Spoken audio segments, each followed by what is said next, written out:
Hello, hello, hello. Okay. So,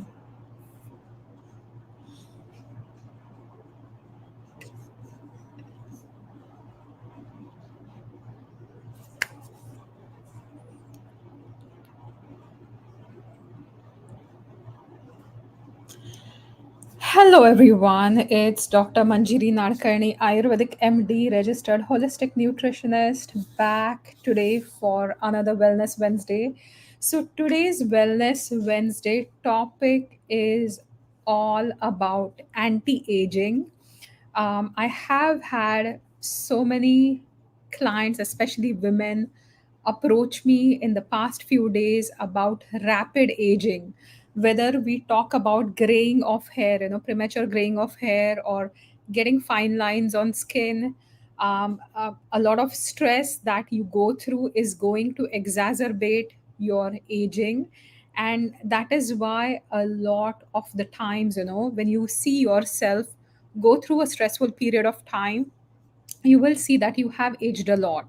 But don't worry, that's what I'm here for. Today, I'm going to talk about 5 key strategies of the Ayurvedic anti aging diet.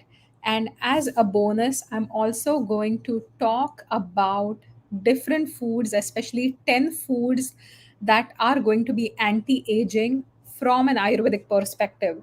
If you can hear me, please say a quick hi. I can see some of you watching live here on the Blue Water Nutrition page. I can see some on here from my Facebook page.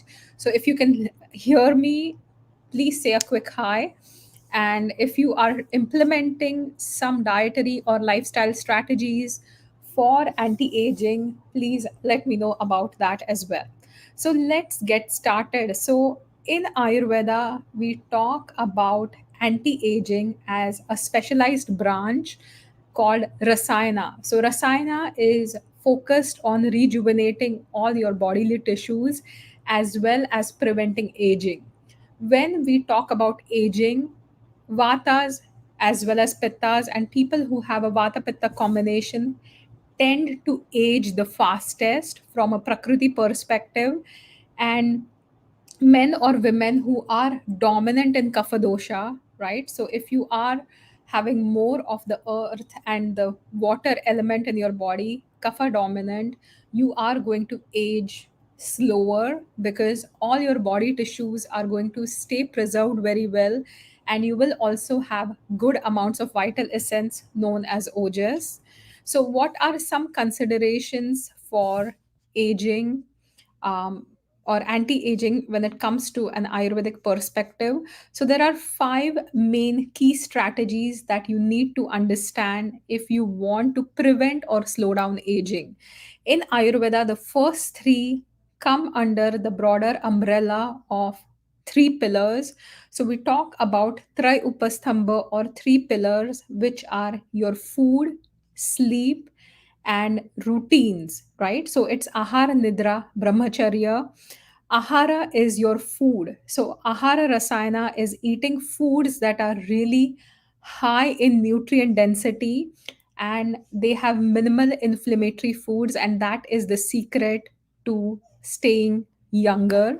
There are specific foods. If you stay with me till the end of this discussion, I'm going to talk about 10 foods, 2 bonus foods that are going to prevent aging.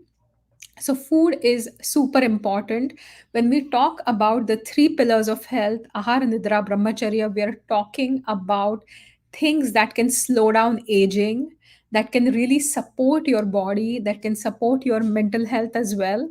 And if you don't follow these 3 pillars, if you neglect those 3 pillars, you are going to age faster, you're going to be in poor state of health. So as I said, the first one is food. Food is very crucial. What you cannot digest, that food is going to digest you, that food is going to inflame you, that food is going to create more toxicity, more free radicals. So we will have a lot of considerations for different food sensitivities here and digestive capacity here. So eat less, eat only as much as you can digest, and fasting periodically also works really well unless you are a vata dominant type. The second one is sleep. So sleep is crucial for rejuvenation. Sleep is crucial for your body to recover, for your liver to function well, for your entire neurology to repair itself. People who are sleep deprived are going to have a poor cognitive health, but they're also going to age faster because vata dosh, or the wind element, when that goes out of balance, you are going to age faster. Brahmacharya, we talk about in terms of either maintaining celibacy, or we talk about in terms of sexual energy, or we talk about living like, Brahma, like the creator, or the way the creator desired you to. So, here an important concept is dinacharya, having daily routines. So, managing your energy well, making sure you're doing certain things at certain time, like waking up first thing in the morning, exercising in the morning, making sure you're brushing your teeth, you're oiling your entire body. So following Ayurvedic daily routine, super important. And if you are not aware of the Ayurvedic daily routines, get familiarized with those. um, but at least try to maintain the timings. Eat at the same time, sleep at the same time. That is crucial, because your body learns to anticipate whether it's food, whether it's sleep, and your body is going to regulate itself. A lot of your biology regulates itself when you follow strict timing. So that's my number 3. Fourth one is emotional energy, right? So where are you investing your emotional energy into? Where are you investing your mental energy into? In today's world, when we look at a lot of stress that depletes people, that robs you of your energy, and that ages you faster, in Ayurveda we talk about as behavioral rasayana. So achar rasayana, respecting others, maintaining the individual respect, respecting yourself, caring for yourself, are going to be extremely important, and not engaging in things that are not nourishing you, right? So if you are addicted to TV, if you are addicted to reality TV, where there is a lot of chaos, or if you're watching some crime movies, you are creating a lot of emotional conflict which is not even yours.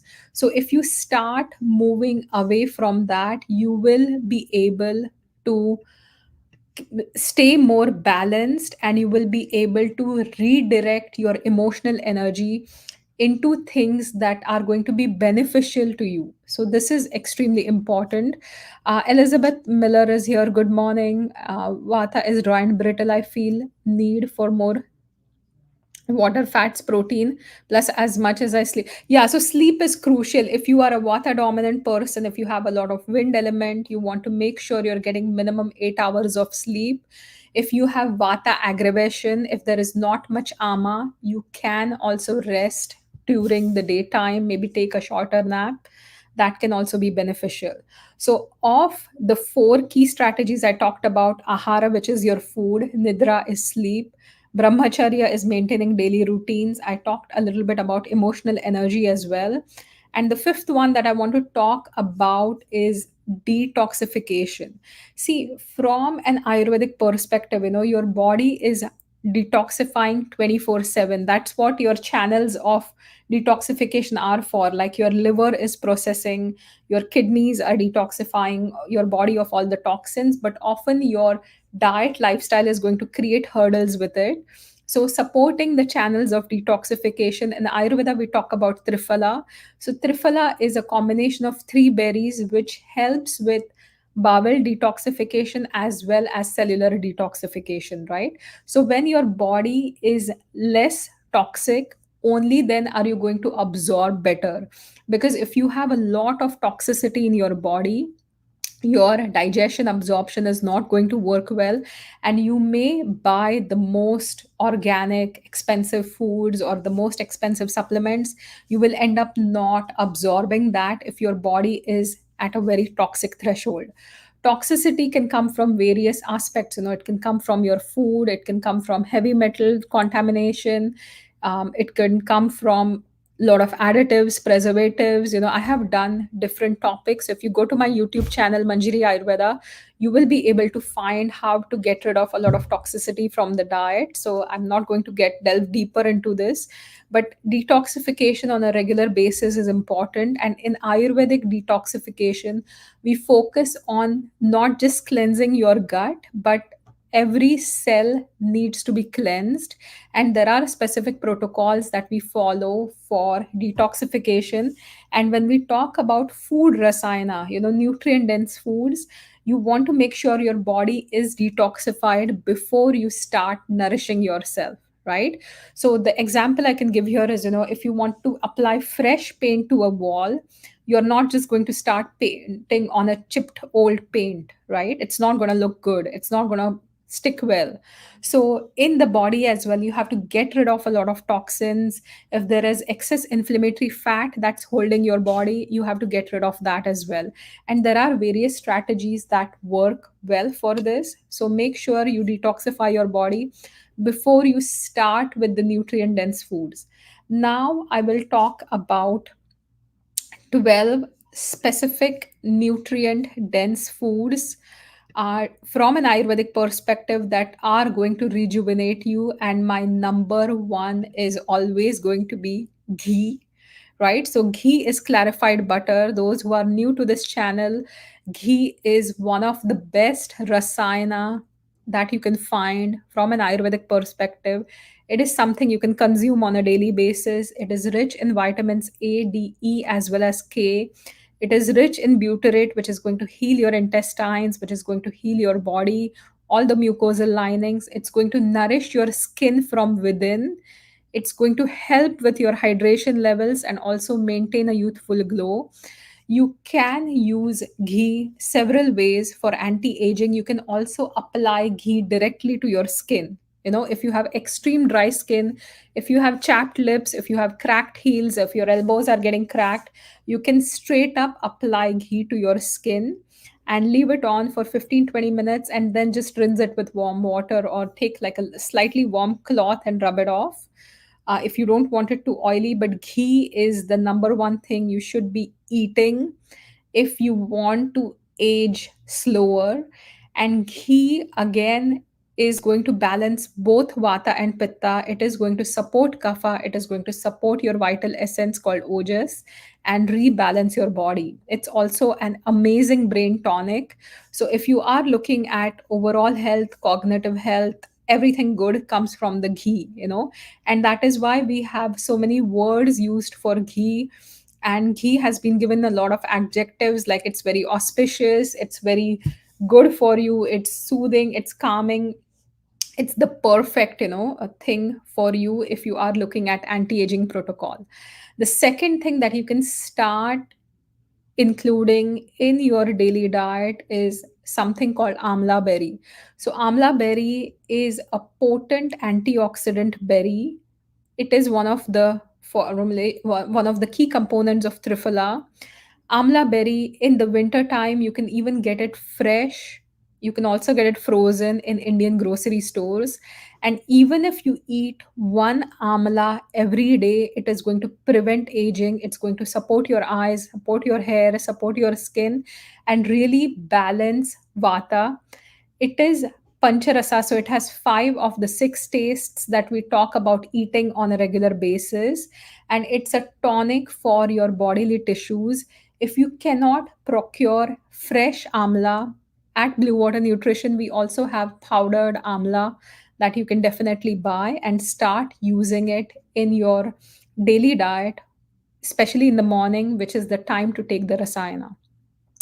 Third one is for you if you are having a lot of toxins in the body and you are really inflamed. So, if you are inflamed, if you have a lot of toxicity, if you have lots of inflammatory fat buildup, especially belly fat, this food herb ingredient is going to help you, and that is nothing but turmeric. I'm going to quickly take a question. So, Jasmine is asking, how do you use powdered amla? So, this is a very good question. So, powdered amla, if you want to use it for rasayana, you can use it with ghee. So take amla powder. You can start with half a teaspoon, and you can also mix it with half a teaspoon of ghee. Just make a nice mixture, lick it, and then drink a little bit of warm water on it, and take it in the morning on empty stomach. So the ghee and amla are going to work synergistically, especially if you have a lot of vata aggravation. You can also take amla in water. So if you're a kapha dominant person, if you have a lot of toxicity, if you have obesity, if you are having, poor digestion, you can also take amla powder in warm water. But from a rasayana perspective, the best way to consume it is half a teaspoon organic amla powder. Mix it with one or half a teaspoon of ghee. Mix it well, just lick it and drink more water on top of it. And that's going to be the best thing, but do it first thing in the morning. Third one I was talking about is turmeric. So turmeric, haridra, is known as Yoshit Priya. So it's also known as something that's loved by women because it's a beautifying herb, right? So in Ayurveda, we use turmeric for getting rid of any scarring that you have. So any blemishes, any scarring that you have, you can use turmeric powder. Always buy organic turmeric. We have organic turmeric from Organic Traditions at the store, Blue Water Nutrition. So organic turmeric, you can use it in the diet, or you can use it on your skin as an application. Direct turmeric can sometimes burn a very sensitive skin, so always mix it with either chickpea flour or mung bean flour. You can mix it really well, add some milk, and then apply it as a pack, and that works as well.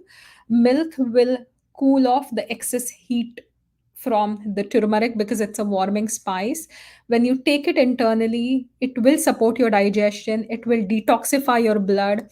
Curcumin is a potent antioxidant. There are various curcuminoids which are also anti-inflammatory, and it's going to help you get rid of wrinkles. It's going to help you brighten your skin. It's going to balance vata pitta kapha in small doses. If you have too much of it, it's going to aggravate your pitta, so be a little bit careful.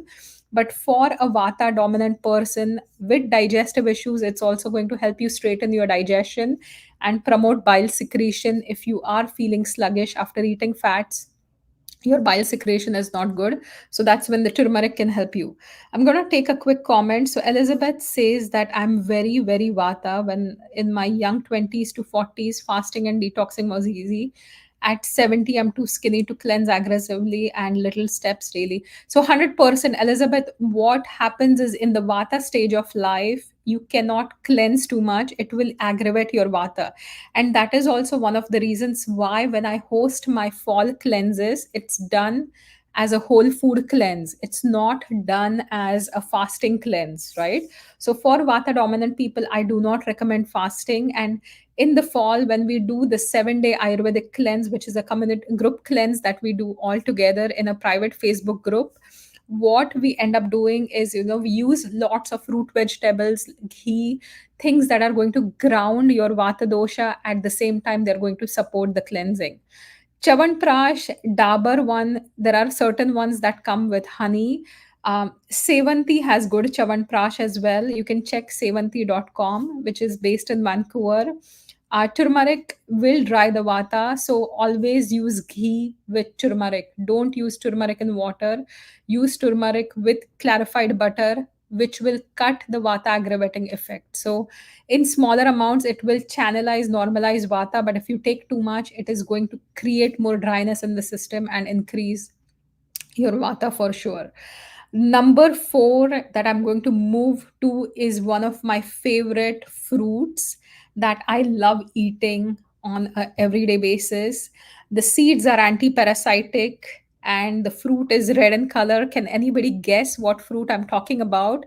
It's also called the fruit of longevity. It's used in Ayurveda for building the blood, for tonifying tissues. It's also very popular in a lot of Persian culture as well.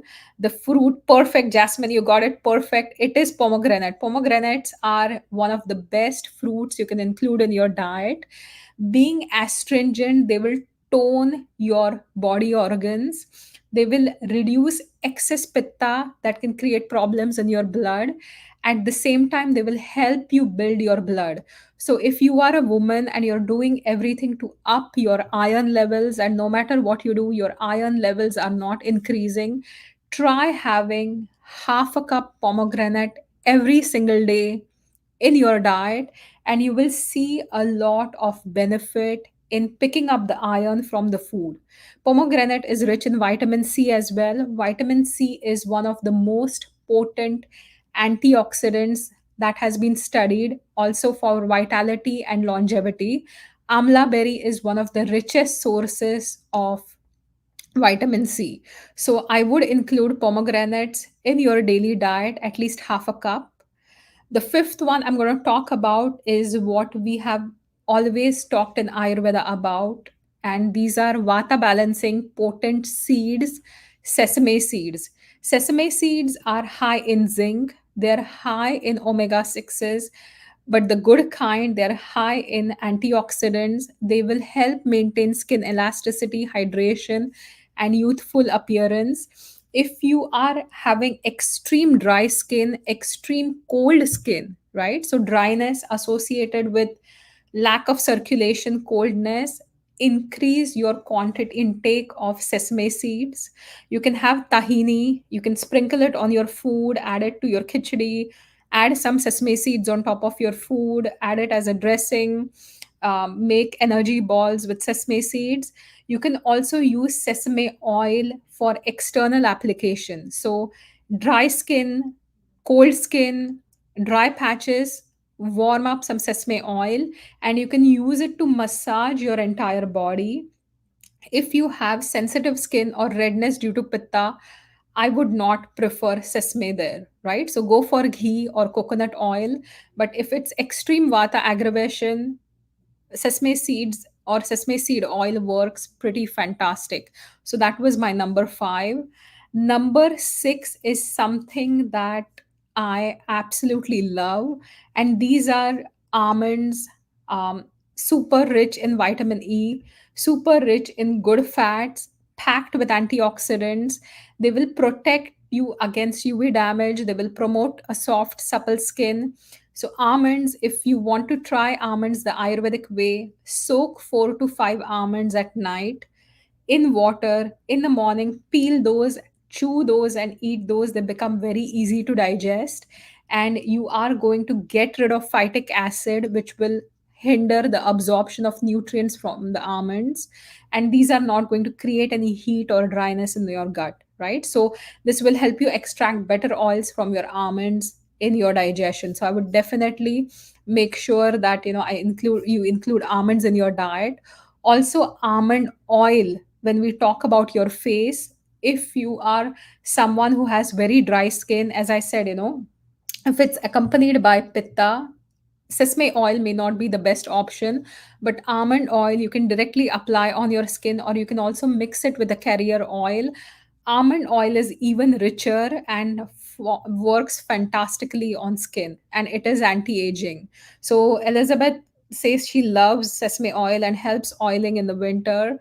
In the summer, you can go for coconut oil, which is cooling, or use smaller amounts of almond oil as well. Almond oil I only use on my facial skin because it can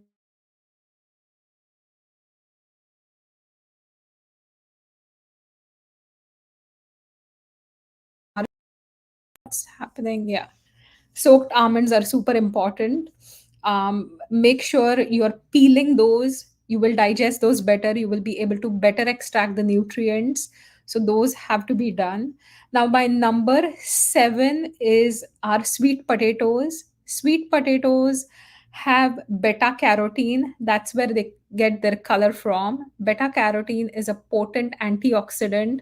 Beta carotene, we talk about, from carrots, we talk about eye health, but we are also we should be aware that beta carotene works fantastically for your skin, because vitamin A is something that is an anti-aging vitamin which works fantastically not just on skin but all the mucosal membranes, right? So sweet potatoes are also root vegetables. They are fantastic at grounding your vata. If you are somebody that has extreme vata aggravation, you're feeling spacey, shaky, having a lot of anxiety, cook some sweet potatoes. You can steam them, add a teaspoon of ghee with it, add sprinkle a few sesame seeds, add a little bit of salt, eat it. You will feel balanced, satiated, and grounded within a few minutes. So it works pretty fast. Sweet potatoes also have the anti-stress B5 vitamin, which is known as pantothenic acid. It also helps youthful skin through its vitamin A, and it will also support because it has vitamin E as well as some vitamin C. So sweet potatoes, from a grounding perspective, from a vata perspective, extremely important. My number nine, eight is honey. So make sure you have honey in your daily diet. You can have it with in your salads. Do not heat honey. Do not bake with honey. Do not add honey to high heat foods or warm tea or really like hot boiling water. Do not do that. You will create more toxicity from the honey.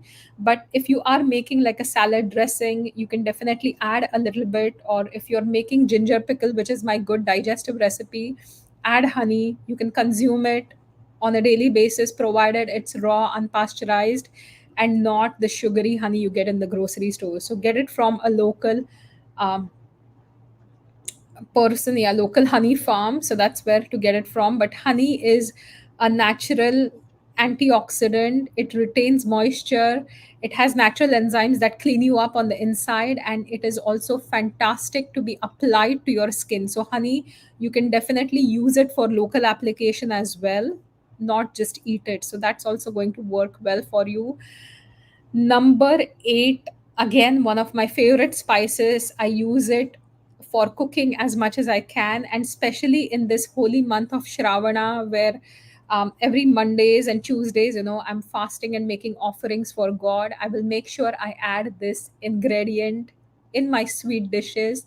It is nothing but saffron, right? So, saffron, also known as kesar, is an antidepressant spice, fantastic for your skin, promotes circulation, gets rid of blemishes, promotes vitality, promotes suppleness of skin, and gets rid of any fine lines. So when you take it internally, it has an antidepressant effect, and that is also one of the reasons why it's used so much with foods. It's a fantastic digestive. So whenever we make dairy rich foods, we always add saffron there because saffron is going to promote digestion. Cardamom is also added there because cardamom actually promotes digestion of dairy products, and that is one of the reasons why, if you look at any Indian dairy recipes or dessert recipes, you will find a lot of saffron and cardamom there. So saffron, definitely, it will enhance your complexion. It will reduce pigmentation. There are Ayurvedic formulations like kumkumadi tailam, which will help you get rid of any dark pigmentation from the skin, and it will help with the glow of your skin as well. So that was my number 9, known as saffron. My number 10 is something in Ayurveda known as anti-toxic. So we were talking about detoxification and toxic substances building in the body. So number 10 is moringa. Moringa literally means shigru in Marathi. Drumsticks. So if you are someone who's had drumstick dal, the drumstick leaves can be eaten as well. You can get moringa powder in the grocery stores too. In the health food store, we have moringa powder. You can get fresh moringa leaves in the Indian grocery store. It's packed with vitamins A, C, E, super rich in protein. It supports your natural collagen production. It has tons of antioxidants. It is anti-toxic. It is anti-poison from an Ayurvedic perspective, and it will reduce wrinkles, and it will protect your skin from environmental damage as well. So if you are working in harsher conditions, or if you're out in the sun for a long time, this is going to really support your skin. Moringa, if you can find the fresh leaves, you can cook it, add it to your dal. Drumsticks, can be added to your dal as well. Or you can start having moringa powder. You can add about half a teaspoon to warm water and drink it first thing in the morning, and it will help with a gentle detoxification. Right now, do not add the foods I have been talking about to smoothies. They are harder to digest. You're not going to absorb the nutrients if you have a poor digestion. So please do not add everything to your smoothie. Try to get used to having herbs by themselves. And moringa, if you don't like enjoy the taste of it, just add half a cup to a small shot glass of water, add some warm water, just gulp it down. It will give you a lot of benefits. So that was my number 10. I'm going to talk about two bonus herbs that you could definitely add to your diet. um, and you could add it in the form of tea. Number one is holy basil.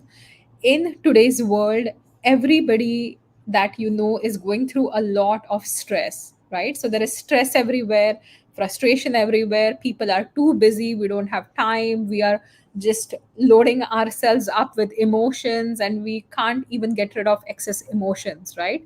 This is especially important for you if you are an empath, if you are somebody who's very sensitive to people's emotions. You should be drinking this tea on a regular basis, and I'm talking about none other than holy basil. Holy basil, or tulsi, is known as the queen of herbs. It is a sacred herb, and it is used for a lot of purposes in India. It's used for spiritual purposes. It is actually found in each and every household in India as a plant, where the plant is worshipped. But it helps protect your spirituality. It actually helps protect your aura, right? It's antiseptic, antibacterial, works on the prana vata, which works on your cognitive function as well as your lungs, right? So it works directly on prana kind of vata. From an anti-aging perspective, it's an astringent for the skin. It's a natural moisturizer.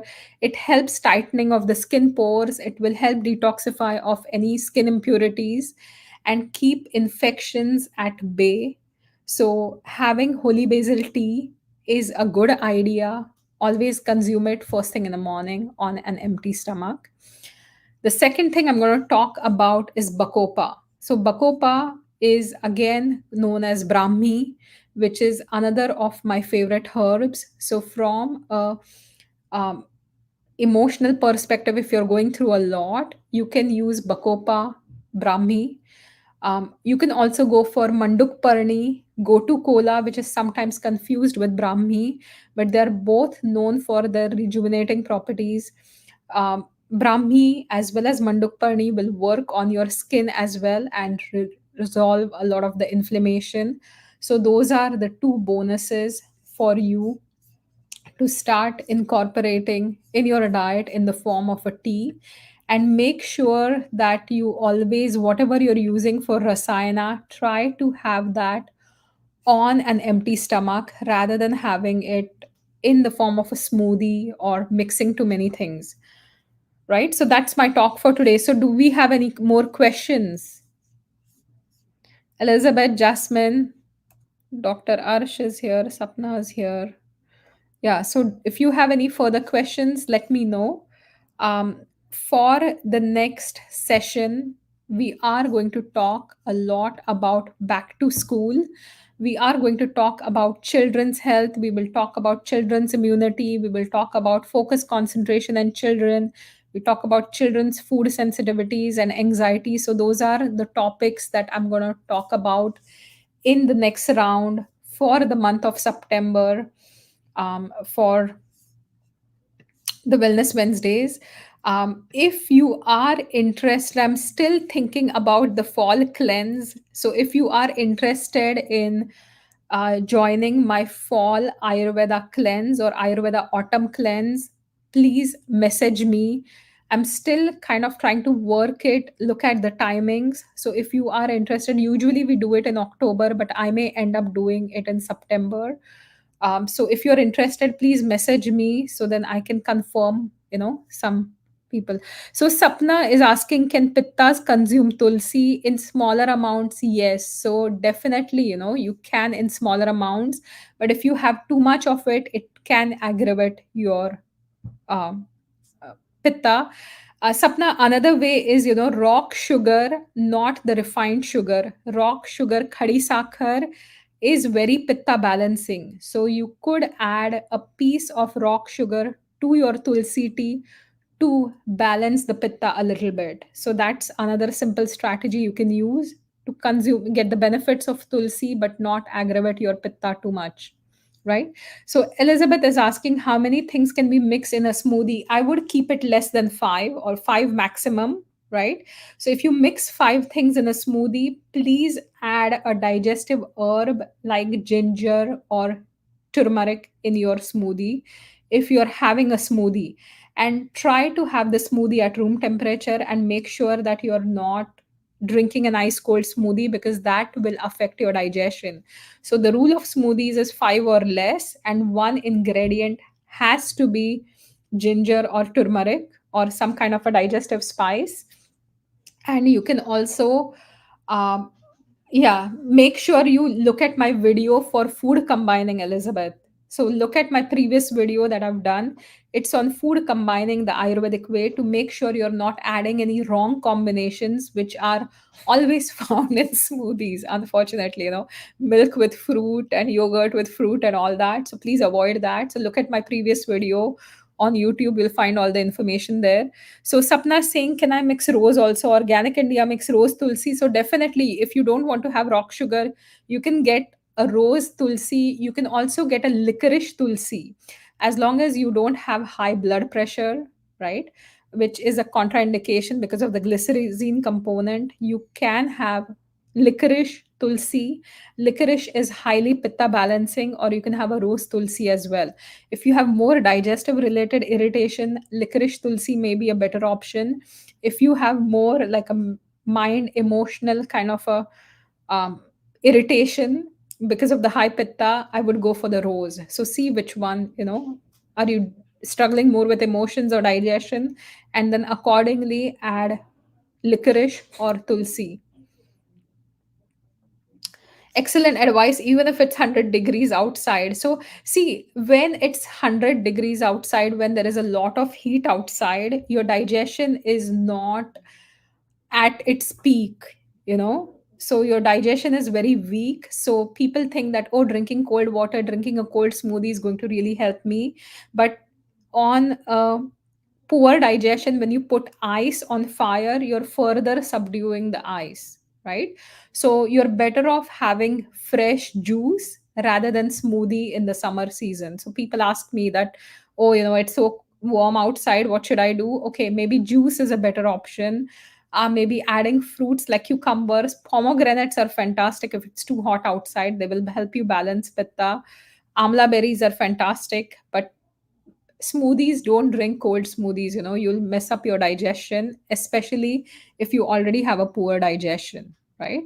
So perfect. Yeah, so thank you all for watching this live. Thank you all for joining me live. If you have specific topics that you want me to talk about, please message me or put it in the comments here. I have my entire setup for September ready, where we are going to talk about back to school, all about children's health. But for October, November, I'm still deciding the topic. So if there is a specific topic that you want me to talk about, please post it in the comment section and I'll make sure I include that for the month of October. Thank you once again for watching live. Have a fantastic day, and I will see you next week for another Wellness Wednesday. Bye for now.